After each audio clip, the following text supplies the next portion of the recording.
So ಯಾರು 7, 16, 25ನೇ ತಾರೀಕಿನ rule ಆಗ್ತೀರಾ, ನಿಮ್ಮೆಲ್ಲರ ನಂಬರ್ ಬಂದು 7 ಆಗ್ತದೆ. ಈ ಮಂತ್ ನಿಮ್ಗೆ ಅದೃಷ್ಟನ ಅಥವಾ ಯಾವ ರೀತಿ ಕೆಲ್ಸಗಳು ನಿಮ್ಗೆ ಬರ್ತದೆ, ಯಾವ ರೀತಿ ನೀವು ಅದನ್ನ ಈ ತಿಂಗಳನ್ನ ನೀವು ಮ್ಯಾನೇಜ್ ಮಾಡ್ಬೇಕು ಅನ್ನೋದ್ರ ಬಗ್ಗೆ ಕಂಪ್ಲೀಟ್ ಮಾಹಿತಿನ ಕೊಡ್ತಾ ಇದೀನಿ.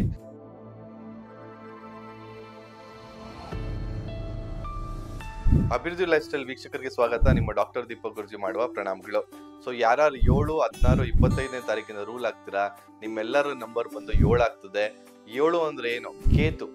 ನೋಡಿ, 7ಕ್ಕೆ ಅದರದೇ ಆದಂತ ಒಂದು ನೆಗೆಟಿವ್ ಇದೆ, ಅದರದೇ ಆದಂತ ಒಂದು ಪಾಸಿಟಿವ್ ಇದೆ. 7ನೇ ನಂಬರ್ನ ನಾವ್ ಏನಂತೀವಿ? ಕೇತು ಅಂತೀವಿ, ಅಂದ್ರೆ ಬಾಲ ಅಂತ ಹೇಳ್ತೀವಿ. ಸೊ ಬಾಲ ಅಂದ್ರೆ ಏನು? ತಲೆಯ ಭಾಗ ಇರಲ್ಲ ಅಂತ. ಸೊ ಇದನ್ನು ಸ್ವಲ್ಪ ವೀಕ್ ನಂಬರ್ ಅಂತಾನು ಕರಿತೀವಿ, ಅಥವಾ ಜ್ಞಾನದ ಸಂಕೇತ ಅಂತ ಕರಿತೀವಿ. ನೋಡಿ, 7ಕ್ಕೆ ಅದರದೇ ಆದಂತ ಒಂದು ಬ್ಯೂಟಿಫುಲ್ ಇರುವಂತ ಒಂದು ವೈಬ್ರೇಷನ್ಸ್ ಇದೆ. ನಮ್ಮ ದೇಹದಲ್ಲಿ ಇರುವಂತದ್ದು 7 ಚಕ್ರಗಳು, ನಮ್ಮ ವಾರದಲ್ಲಿ ಇರುವಂತದ್ದು 7 ದಿನಗಳು, ಅಥವಾ ಸಪ್ತ ಸ್ವರಗಳು, ಸಾರೆ ಗಮ ಪ.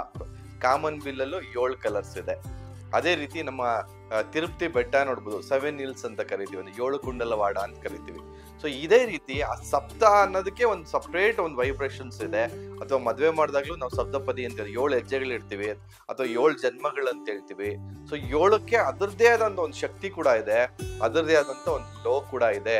ಅಂತ ನಂಬರ್ಗೆ 8ನೇ ತಿಂಗಳು, ಅಂದ್ರೆ 8ನೇ ತಿಂಗಳು ಅಂದ್ರೆ ಏನು? ಆಗಸ್ಟ್ ಮಂತ್ ಯಾವ ರೀತಿ ಒಂದು ಸಕ್ಸಸ್ ಕೊಡುತ್ತೆ ಅಂತಂದ್ರೆ, ನೀವೆಲ್ಲೋ ಒಂದು ಧಾರ್ಮಿಕವಾಗಿ ಏನಾದ್ರು ಒಂದು ಮಾಡ್ಬೇಕು ಅಂತಿದ್ರಿ, ಧಾರ್ಮಿಕ ಚಿಂತನೆ ಮಾಡ್ಬೇಕು ಅಂತಿದ್ರಿ, ಅಥವಾ ಯೋಗ ಅಥವಾ ರಿಲಿಜನ್ ಪ್ರಾಕ್ಟೀಸಸ್, ಅಥವಾ ಯಾವುದೋ ಒಂದು ಪ್ರಾಜೆಕ್ಟ್ ಕೈ ಹಾಕ್ತಿದ್ರಿ, ರಿಸರ್ಚ್ ಬಗ್ಗೆ ಮಾತಾಡ್ತಿದ್ರಿ, 100% ಸಕ್ಸಸ್ ಸಿಗ್ತದೆ ನಿಮ್ಗೆ ಈ ಮಂತ್. ಯಾಕಂದ್ರೆ ನಿಮ್ 7ನೇ ನಂಬರ್ ಅವರು ಅಂದ್ರೆ ಸ್ವಲ್ಪ ಧಾರ್ಮಿಕ ಚಿಂತನೆ ಆಗ್ಬೋದು, ಅಥವಾ ಒಂದು ರಿಸರ್ಚ್ ಮೈಂಡ್ ಅಂತ ಹೇಳ್ತಾ ಇರ್ತೀವಿ. ನೀವು ರಿಸರ್ಚ್ ಮೈಂಡ್ ಜೊತೆಲಿ ಹಾರ್ಡ್ ವರ್ಕ್ ನಿಮ್ಗೆ ಸೆಟ್ ಆಗಿದೆ ಆದ್ರೆ, ಒಂಚೂರು ಶ್ರಮ ಹಾಕಿದೆ ಆದ್ರೆ, ಅದ್ಭುತವಾದಂತ ಸಕ್ಸಸ್ ನೋಡ್ತೀರಾ ನೀವು. ನಿಮ್ ಮನ್ಸಲ್ಲಿ ಎಷ್ಟೋ ದಿವಸದಿಂದ ಪ್ಲಾನ್ ಮಾಡ್ಕೊಳ್ತಾ ಬರ್ತಾ ಇದ್ರಿ, ಅದನ್ನ ಮಾಡ್ಬೇಕು ಇದನ್ ಮಾಡ್ಬೇಕು ಅಂತ, ಈ ಮಂತ್ ಪ್ರಯತ್ನ ಪಡಿ. 100% ನಿಮ್ಗೆ ಸಕ್ಸಸ್ ಸಿಗೋವಂಥದ್ದಾಗತ್ತೆ. ನೀವು ಕೂಡ ತುಂಬಾ ಲೈಟ್ ಕಲರ್ಸ್ ನ ಪ್ರಿಫರ್ ಮಾಡ್ಕೊಳ್ಳಿ. Yellow, white, green, pink, blue ಮತ್ತೆ ಲೈಟ್ ಕಲರ್ಸ್ ಎಲ್ಲ ಮಾಡ್ತಾ ಬಂದಾಗ ಅದ್ಭುತವಾದಂತ ಸಕ್ಸಸ್ ನೋಡ್ಬೋದು. ಆರೋಗ್ಯದಲ್ಲೂ ಕೂಡ ತುಂಬಾ ಚೇತರಿಕೆ ಆಗುತ್ತೆ. ಓವರ್ ಥಿಂಕ್ ಮಾಡಕ್ ಹೋಗ್ಬಿಡಿ.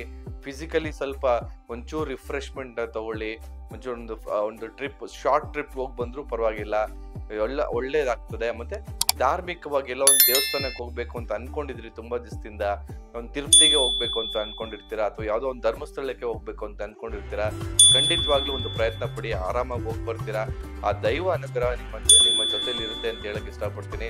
ಸಾಕಷ್ಟು ಜನರೊಂದಿಗೆ ಈ ಮಾಹಿತಿಗಳನ್ನ ಶೇರ್ ಮಾಡ್ತಾ ಬನ್ನಿ ಅಂತ ಹೇಳ್ತಾ ಇವತ್ತಿನ ಸಂಚಿಕೆ ಮುಗಿಸ್ತಾ ಇದ್ದೀನಿ. ವಂದನೆಗಳು.